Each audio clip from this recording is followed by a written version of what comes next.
2-wave hold down. Not even at Bommy. There's a spectrum of big waves. Do I look like a real estate agent? Sure, microphone. Hello, and welcome back to another TIFF Talk. It is Tuesday afternoon, November 14th. I am sitting down to give you an update. I'm going to break this video into a couple of parts. I'm going to give a surf update and how the waves have been in the last month or so. I'm going to cover work/YouTube. Yeah, those two sections. Where do I even begin? I'm actually super grateful. We'll begin on a high, which is great. Yesterday, we had a swell that came into Uluwatu. And actually, since I had that crazy incident, which actually I don't think in my last video, shared the story of how October 5th, we had a swell at Ulu. Yeah, it was a crazy swell. I snapped my board at Bommy. I missed the cave. I was around the corner. There were a few other people. I ended up ripping my nail extension when I was trying to get back into the cave through the little passageway behind the large rock on the corner at high tide. And I didn't actually rip the nail extension, but the actual nail underneath it ripped like 90%. So that was really painful. And that was actually my biggest injury this year, touch wood. October wasn't a great month for me for surfing. I feel like the swell had changed, the conditions had changed. I think I took out of maybe like 4 weeks. I probably took 2 weeks off. I surf like half the time. I took rest. Rest is really important. I was just taking some downtime. And if I tie this into like work, people were asking me, what are you doing for work now? And it was like, oh my gosh, I just got out of an intense 3.5 years of the business that I was aligned with previously. And I don't know yet what I am entirely doing, like my professional focus. It's shifted now. However, it's the same for me as well. I've been single now for, I think, more than 7 months. And it's not like I've just jumped straight back into a relationship. It was like, whoa. I just needed some time on my own. So it's also been the same for work, for my professional life. Fortunately to say, yes, I am now focused forward with my professional life with YouTube and aligning with YouTube as a business model. I did actually attend, and maybe I said this in one of my vlogs, I did actually attend the YouTube 1K challenge, and that was really amazing. And I'm kind of flip-flopping all over the place. Let's get back to yesterday. We had a magic swell. Oh, it was magic. It was actually only 4 to 6 feet plus, or 5 to 7 foot. And I took out my 6.0 actually in October because I went to G-Land. That was just an incredible experience. I'm so grateful for that place. I really got some magic waves, and the energy and just G-Land as a place is just beautiful and very special. And I'm very excited to go back next year. Yesterday, I paddled out kind of early before the high tide. The high tide has been more 9:30 and 10, and I don't usually surf like really early. I'll go like mid-morning and then lunchtime. It was a little bit of a stretch for me to wake up earlier than usual and get into the water. I got into the water about an hour and a half before the high tide. It was already super crowded, and there was definitely some swell, some nice waves coming in. And when I arrived, it was like super crowded as usual. It's always crowded. And I paddled out, past everybody, saw my friends, and then I got to past Main Peak, where I usually go, not quite no man's land, but kind of like Main Peak a little bit. And because there was a strong current, people were like drifting down. As soon as I arrived, there was a wave that came to me, and there was a guy actually that was in priority. But because I paddled deeper, like way deeper, and sat where I usually would, I was like, this wave is exactly coming to me. And so I took it. But because I wasn't quite awake yet, I was like, my takeoff was like, whoa, because it was quite steep and quick. So that was fun. I got a wave straight away. And then we're all floating around, and then it started to rain. Here's the amazing, magical thing about Bali is 2 days before I was coming back from Ulu, and I got to Padang Bridge. Stay with me here because this will all tie in. All of a sudden, all the local Indonesians were like, stop, and they were wearing their ceremonial clothes. All the traffic, bikes and cars stopped on Padang Bridge. Now we are in full rainy season, which means really hot. And we've had some really hot days. In the middle of the day, I will usually be found in my house with the AC blasting, laying on the ground in my panty, on the tiles, because that's the coolest place right underneath the AC. Because it's been so hot. And if I have to go anywhere in the middle of the day, it's like, oh yeah, it's like not coping. Anyway, so we're all sitting there. Nobody knows what's happening and we're just sitting there. Then all of a sudden I realize that there's a huge ceremony and there's, massive group of locals who are walking down towards Padang Padang Beach to go to the temple there. Fast forward, yesterday, so that night, it ended up fully storming and raining. And what I learned is that twice a year, the Hindu local Indonesians will have ceremonies, I think at the beginning of summer and the end of summer, to say thank you to the gods and to pray for the rain or say thank you for the rain. Because then, what was so crazy, it fully that night after they did their walking. They walk from, I think, Malasti, maybe. That night, there was like huge thunderstorms at 3:30, 4 a.m. I was up because my bikini, my cat, who gave birth to 4 kittens, she likes to wake me up. She likes to eat at 11 p.m., 2:30 a.m., 4, 5, 6. She will consecutively wake me up. And if I don't get up, she will start knocking things off the side table. She will scratch my wardrobe console. Like it's like mayhem in my room if I don't get out of bed. So I hadn't slept well the night before. And then I woke up to this swell. Anywho, as we were sitting there in the water yesterday, after I got my first wave, it started raining. And it was so beautiful. It was so beautiful. Not heavily, but it was definitely raining. And always after the rain comes glassy waves. And that's what happened. We were coming to the high tide. The rain had stopped. And it was like a little bit of a lull. And I was like, And I kept looking towards no man's land and Bommy to see if it was breaking. I was like, I thought, you know what? I'm just going to paddle up to Bommy and see what happens. I paddled up to Bommy. I surfed Bommy yesterday for about an hour and a half, maybe almost 2 hours, something like this, on my own. Yeah, nobody else came. I got 2 amazing waves. One long, glassy bomb. Long bomb, glassy. I think there's now only 2 times that I have surfed Bommy when it was glassy.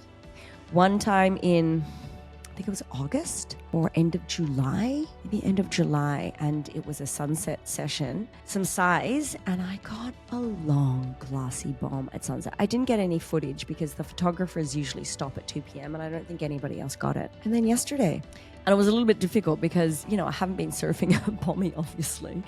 So I was floating around and trying to read the waves, and then I got one. And I was only on a 6.0. On October 5th, I snapped my 6.4, my lost troubleshooter. And so when I even went to G-Land, my biggest board was a 6.0. And I didn't think at the time that it was going to be that big. Now I know for G-Land to take my biggest boards. And I haven't yet bought another my bigger step-up board, like a mini gun. My next size, guns start really at 7.2. I paddled out yesterday. I thought, this will be fine, 4-6. It's maybe 4 to 6 feet with a plus sign. Yeah. Bommy always gets big. Even at 4 to 6 feet plus, even if it was 5 to 7 feet, it was big. I would have felt a little bit more comfortable on a 6.4, but I took off on one beautiful bomb, long, glassy wave.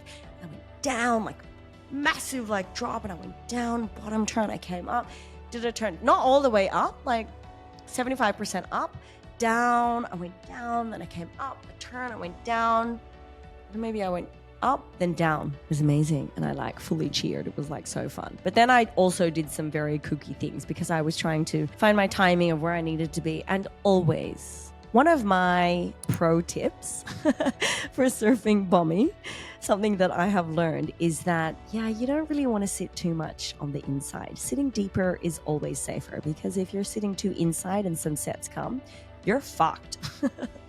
And I've experienced that. The last swell on October 5th, I wasn't sitting deep enough. And the sets came in and snapped my board. I was already off the wave and the wave broke on my board. Anyway, I got another one at the end and then I went in. Also, the condition was getting a little wild, messy. I guess I got my bomb about half an hour before the high tide, something like this. And then I was paddling around trying to get other waves, tried to take off, super kooky. I had not really a hold down, but I had a little bit of a wipeout where I was under a little bit longer. And then I got one at the end, which was kind of like a semi-long one, but still glassy, beautiful. So grateful. magic. And the feeling that I get, the presence, the adrenaline, the exhilaration, the excitement, the happiness, the joy, the just this abundant flow frequency through me when I surf Bommy and I catch waves at Bommy. It's like nothing I've ever experienced before. It's incredible. So grateful. Magic day. And also big waves that are glassy.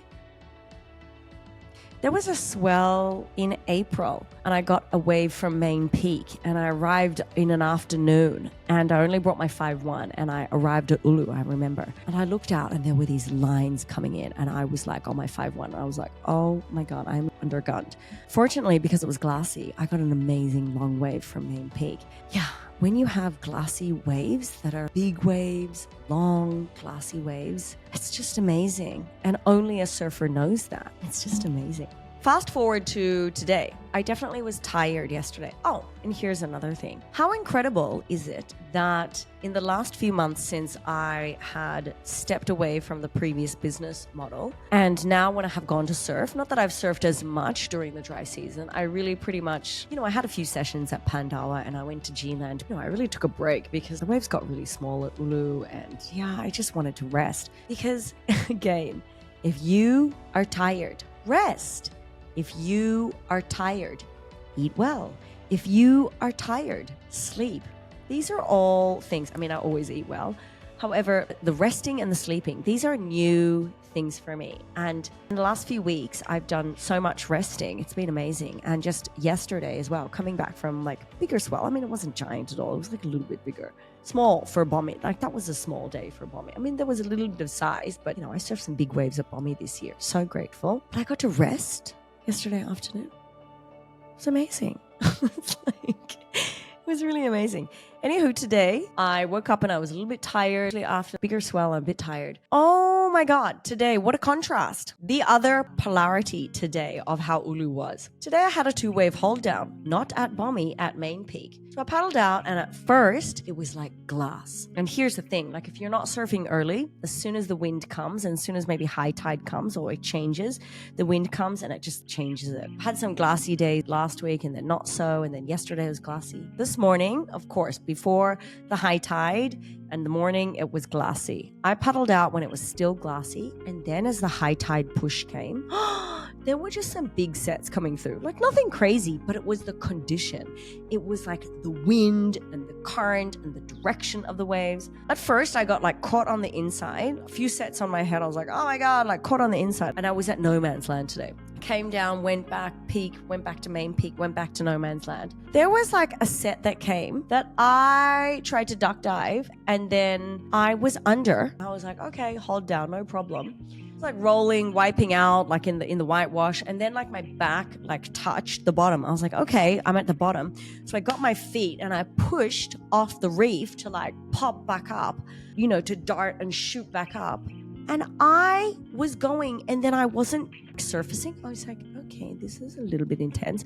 Okay, let me just wait. And it was all white, nothing black, but all white. I was still under. I was like, okay, this is a really long time. I wasn't panicking or anything. I was just like, okay, this is really intense. This is happening. Okay. And then obviously I came to the top and I was like, oh my God, that was really intense. And then more sets came and I was like, oh my God, fucking caught on the inside again. Made my way back. I was like, really intense. That was really intense. Paddled back and I saw this other girl. She was rolling around with me as well. I was like, oh my God, she was also laughing. Oh my God, that was intense. She was like, oh, I don't know what happened to you. I saw your board and I thought you'd lost your board and all I saw was your board. She's like, you didn't come up for ages. I was like, I know, that was really intense. So then I came back and then this guy was like, oh my God, I saw that. He was like, that was a 2-wave hold down. I was like, what? He was like, yeah. He was like, I saw your board and you weren't surfacing. And he was like, I was so worried that you'd be knocked unconscious. He was there. I didn't tell the story in the last vlog. On October 5th, there was a guy that was on a wave. One guy dropped him. And the guy that was already on the wave came up to still stay on the wave. And the guy that dropped him, his head hit the guy's shoulder or elbow and was knocked unconscious for about, I think I heard 2 minutes. I heard 3 waves he was underneath. I heard 8 waves, I'm not sure, but he was underneath, knocked instantly unconscious. Everybody saw it from Main Peak area. This is also, I didn't see this because I was already stuck on the land around the corner in my own shenanigans. However, this was like a full situation. The guy, in the end, a whole bunch of guys went towards this guy that was knocked. They saw him rolling around. And the guy who was on the wave didn't even check on the guy, and he went straight back to the lineup. And I heard that he was like joking about like, oh yeah, a guy dropped me. Didn't even realize that the guy was knocked unconscious. There were a bunch of guys that went over to the unconscious guy and they did CPR. They were doing CPR. They put him on the board. He was like foaming. I don't know why they said he was foaming at the mouth.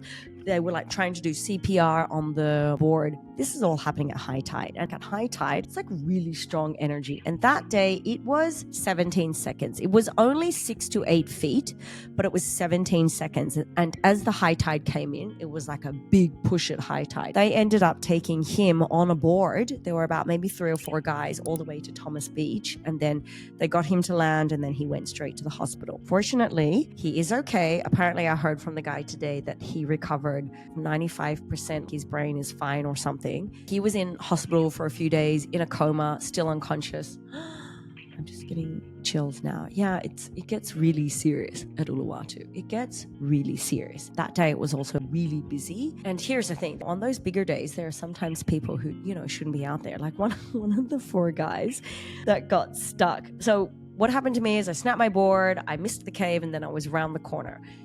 And then I made it to land at the high tide. There was no real at high tide just around the corner from the cave. Because it was high tide, you have to find your way to the land because there was still high tide. So that was a whole situation. Fortunately, there was another man that I joined. He had snapped his leash, made it to the land. An Aussie guy had lost his board. The first Brazilian guy got the black board, got his board, saw it floating, went back out, got his board. The Aussie guy came to the land and that was his board. And then another Aussie guy, a younger guy, missed the cave and ended up being where we were. It was actually kind of like a joke. We were like, oh, we're starting the small community around the corner. We ended up, it was high tide. This was still right at the high tide. This was maybe by the end, it was 1 hour after the high tide, and it was kind of a higher tide, I think. Actually, I'm not sure on that. But we ended up swimming back out, and we ended up going to the land, and then there's the rock and the cliff before you enter into the cave, and getting through that passageway at high tide. That's a whole situation because you cannot see the sets coming in, so you have to time it. And that's what happened to my nail. That's when I ripped it, because to brace myself, I almost had got to my feet, and then a set came in and swept me almost out through the rocks, and then almost knocked me against the cliff, the rock wall, and I put my hand on the wall to stabilize myself, and that's when my finger ripped, and that was really painful. It started throbbing and blood was everywhere, but I had to get again safely back into the cave. It was a whole thing. Anyway, that's what happened. I'm going around. Anyway, today, then I went back, and the guy who I was talking to, he said, oh my God, I was so the guy, when I paddled back after my hold down, I didn't know it was a 2-wave hold down. I knew it was a long hold down. But I paddled back into position. I was like, oh my God, this is fucking crazy. And at this stage, I'd also only taken 1 wave, because even when I paddled out this morning, it was still glassy. From where I was at no man's land, the direction, the angle of the waves coming in, it's a bit strange. So I was being really picky and really intentional with which wave I wanted to take off on. I got one takeoff, and then at this stage, the high tide was there. It was too full. I tried to go for waves and wasn't taking off because the tide was too full. Then the condition changed, and that just got really aggressive, wild, messy, crazy. So the guy who said, oh my God, I was looking at you, he goes, that was a 2-wave hold down. He's like, I saw your board just there. I was so worried that you had been knocked unconscious because you didn't surface up. He goes, that was a 2-wave hold down. I was like, oh, well, that makes sense, because that's why I was under for so long. Crazy. Yesterday, magic waves. Today, 2-wave hold down. Not even at Bommy. That's the thing. Uluwatu is really heavy, even on whatever size days, even if you're at crazy things happen at racetrack, peak, main peak, temples. Uluwatu is a really intense area. That's my surfing update. I'm fine. So afterwards, I was just getting more sets on the head, and I wasn't seating deep enough. And then also there was sets coming in. I was like, oh, I'm not taking off on that. That looks too straight. That looks too wild. And I started getting thrashed around. There was one wave I tried to duck. I duck dived under, and I felt my neck fully self-adjust. I'm feeling scared today.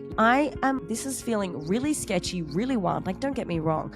I'm not afraid too much of, a little bit of fear, but big waves, strong current, like that's okay. But like the situation for me today was like, okay, I got to get out of here. I'm feeling unsafe. I'm feeling scared. This is not for me to stay in the water. I made my way back to land. I was like, I got to land and I was like, oh yeah, that was really intense. Okay, so that's my story. That's my sharing about my surfing update. Get back into the flow and really start to create more content and post it and be more strategic. All the keyword SEO research, all of that when it comes to the YouTube algorithm. When I did the YouTube 1K challenge, what they always emphasize, what Sean Cannell always emphasizes with the Think Media podcast and with all their videos is who is your channel for and what problem does your channel solve? It's really all about answering specific questions. On my Instagram, the most common questions on my Instagram and then in real life, these are the most common questions because this channel mostly has been right now documenting my journey through surfing and through my professional life. My intention is to be more strategic when it comes to my content so I can grow my audience and become monetized in all of this. YouTube has been creating content and taking pictures and creating videos. It's also just been my love of photography and videography. In the last few months, I've really been watching a lot of Skillshare and I've been watching and listening to a lot of podcasts, watching a lot of video podcasts and YouTube videos all around photography, videography, filmmaking, documentary filmmaking, photojournalism, script writing, storytelling, and of course, YouTube. These are really passions of mine. And when it comes to shifting into this industry, in this area now, because I've stepped away from high ticket affiliate marketing, I've stepped away from direct sales, stepped away from what I was doing previously. And so this is all new for me. And I've definitely been listening and learning, wanting to educate myself. And that's why I attended that YouTube 1K challenge with Think Media. And Sean Cannell always says, answer specific questions. When I think about what are you known for? What questions do people always ask you? And that's a really great place to start from. Of course, you need to know your target audience and you need to have, we're building a personal brand. Of course, I'm still continuing to build my personal brand online, my brand presence. When I think about the questions that I most commonly get asked is, how do I surf big waves? How do I look like this at 43? What do I eat to look like this at the age that I am? How do I not get scared or have fear when I'm surfing big waves? And where can I stay in Bali? People say, where do I stay in Bali? I'm coming to Bali. Where can I stay? There's 3 different types of questions here. Surfing related questions, how I look like this physically, how do I look like this at my age? And the question about where do I stay in Bali? I think the third one is really funny. Do I look like a real estate agent? It always humors me when people ask me, where do I stay? I'm like, there's a lot of different aspects to that. When I first stepped away from, maybe this sounds better instead of having the microphone like this, maybe I should have it more like this. Oh, that's better. Can you hear me better like this? Just discovered a different angle for my sure microphone. Wow, that sounds better, doesn't it? I was thinking, maybe I should get into real estate. No, I'm not going to get into real estate. But that's funny because these questions that people are asking me, you could really unpack that and break that into parts because, how do I surf big waves? It's also kind of like if you were to ask me or you were to ask somebody like, how do you make $1 million? How do you make your first million? Because there's going to be not just one sentence that says, how do you make your first million? Or how do you surf big waves? Or really where do I stay in Bali? There's different parts to that. I'm also sharing this with you because I have been brainstorming and doing my own research to do a series which covers these questions. Because when it comes to how do I surf big waves, if I was to put this into one sentence, you get a big board and you go out there and you catch a wave. Really, to break it down, there's a lot of different moving parts to unpack that. For me personally, I guess I could definitely share and expand on what I do the day before, the night before, the morning before I get in the water, when I'm in the water, when I get out of the water, and then after surfing. I could definitely break down how I surf big waves. Just as a disclaimer, I am not a professional surfer. I am also not maybe a big wave surfer to some people. I have now surfed, I've been in the water now where there's there's been solid 15-foot waves at Ulu. Right now, there is the triple XL, double XL waves coming in at Nazare. Right now, I have no desire to surf Nazare at that size.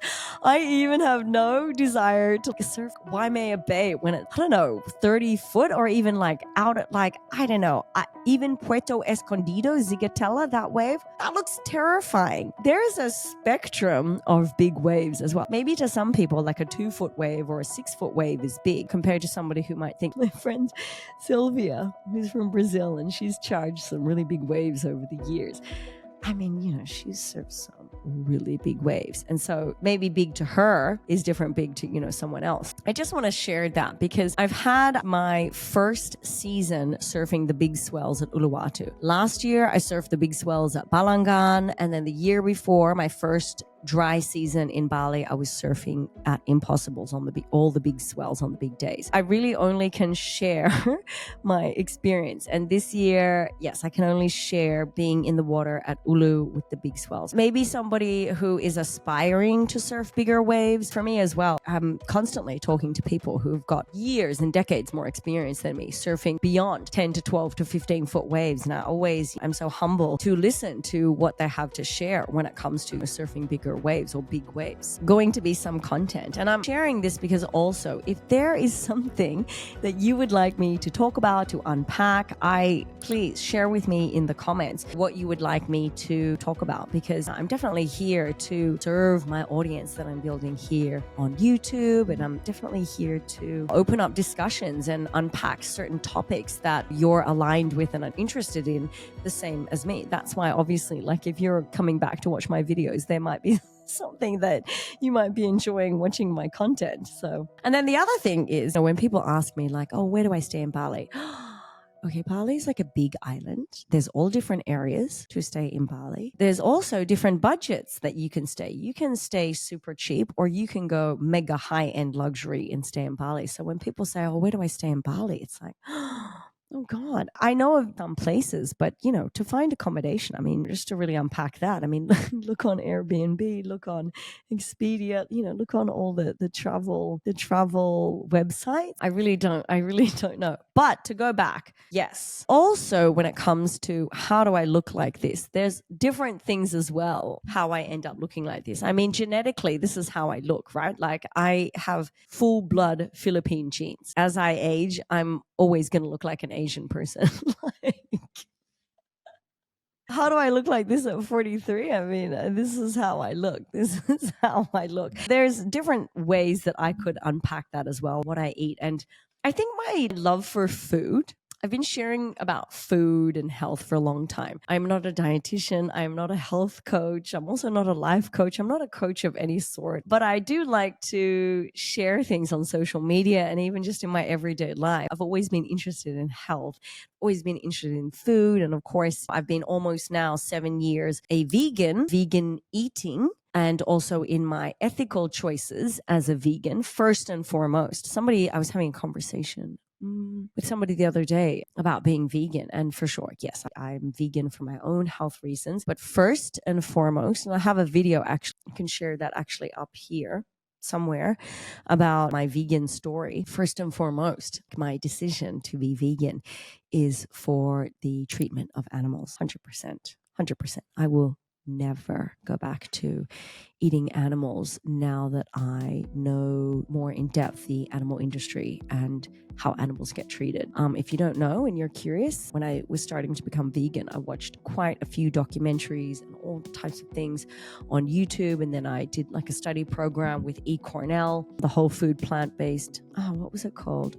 I'll link it down below. It was incredible. It was a 6-week online study program about whole food plant-based living and I guess veganism. Yeah, Cornell, super interesting. And once I completed that and was watching documentaries, I would never go back to eating animals, never. And so when people ask me, how do I look like this at 43? One, I'm fueled by my vegan lifestyle and way of eating because of number one, ethical reasons. And two, I definitely want to feel and look my best as I age. I think that we can all age with grace and beauty. And I think that a lot of that has to do with lifestyle, how we think, what we eat, all these kinds of things. So there's a bit of of content that I'm super interested to create, that I've been brainstorming and strategically planning and structuring to record and create and put out for you. That's that. Oh, another thing going back to, I've been watching so much Skillshare when it comes to documentary filmmaking. And I love when I'm watching YouTube or Netflix, I love watching documentaries. I've been watching a lot of documentaries about athletes or successful people, actors, musicians. I've always loved stories about people. When I was younger, I loved reading autobiographies and biographies. I really love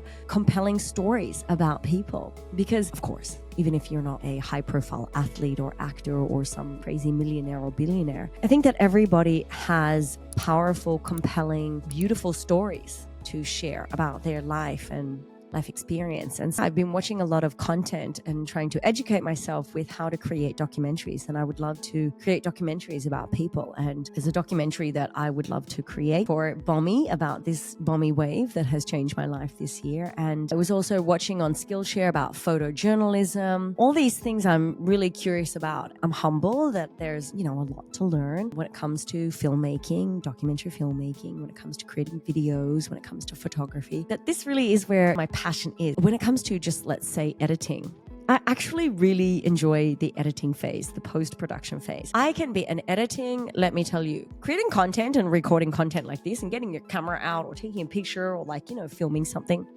That's one part of creating content. Editing, post-production, that can take hours. In the past, even now, I can be sitting on my laptop, my wonderful MacBook Pro, editing for hours. Hours! Of course, I still wish to be schooled and educated further when it comes to color grading. God, there's so much that I want to learn. And even there's actually a couple of courses that I've wanted to sign up for.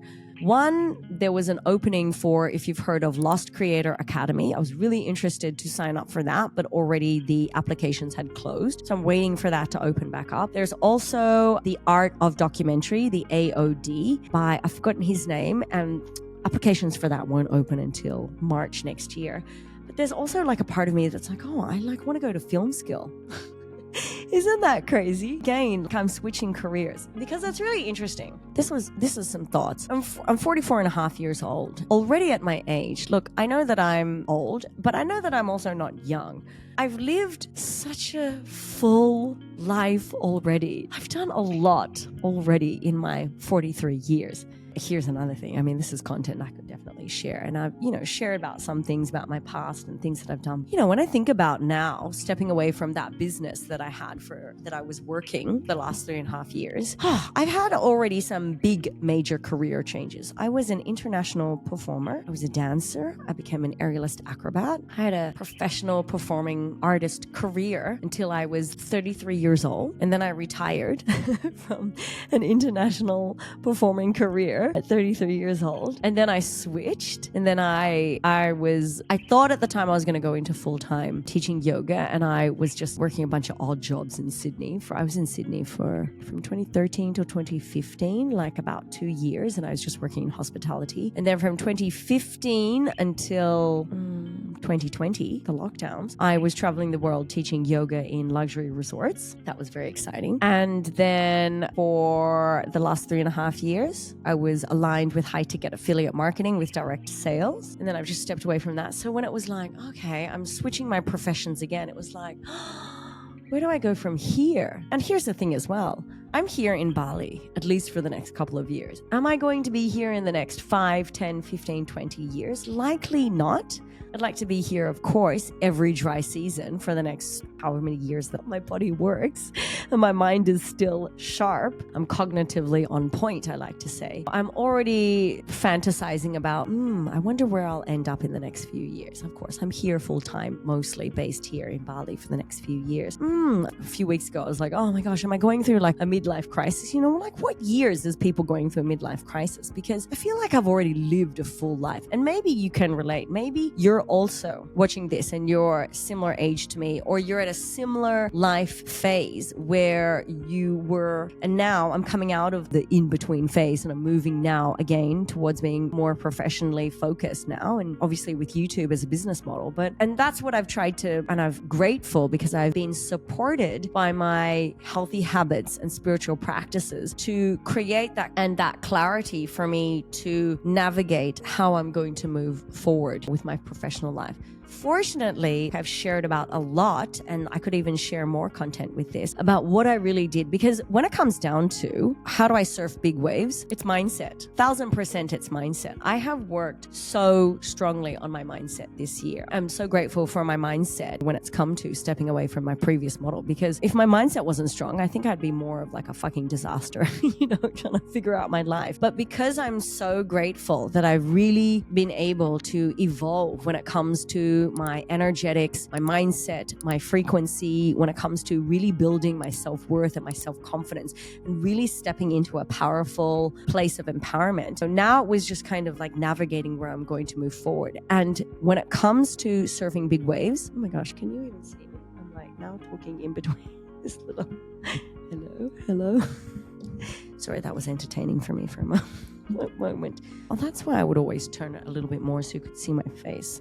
But when it comes to surfing big waves, it's mindset. Yes, you have to have some strength in your body, but it's mindset. How do I also have strength in my body? And these are all the things I'm going to break down. This year, it's been mindset has been the biggest thing. One of the things that I could really talk about. And it's something also, because I have been in the last few months or weeks listening to a lot of podcasts, video podcasts, watching YouTube videos, and listening to people's stories, right? Everybody has a compelling story. I'm really interested, not that I want to study psychology or anything, but I'm really interested in really what makes people do the things that they do? What motivates people? How do people do the things that they do? And I think when it comes down to, it's really your intention and your mindset. Your intention drives your mindset, and your mindset also drives intention. Those two are beautifully interwoven, right? So, that could be some wonderful content there. If you're in a phase and you're trying to figure things out, get back to some spiritual practices or healthy habits or ways to stimulate your mind, your cognition, stimulate your body so that you can come back into a place of groundedness, feel present, because it's only once you have that connection, it's only then that you can really move forward. Questions that I always share. If you desire to have something in your future, it's a matter of answering specific questions, even from yourself, answering empowering questions, even for yourself. Ask yourself, what kind of life do you want? Who do you wish to become? What kind of income do you wish to create? What kind of person, what kind of woman, what kind of surfer, what kind of entrepreneur, what kind of creator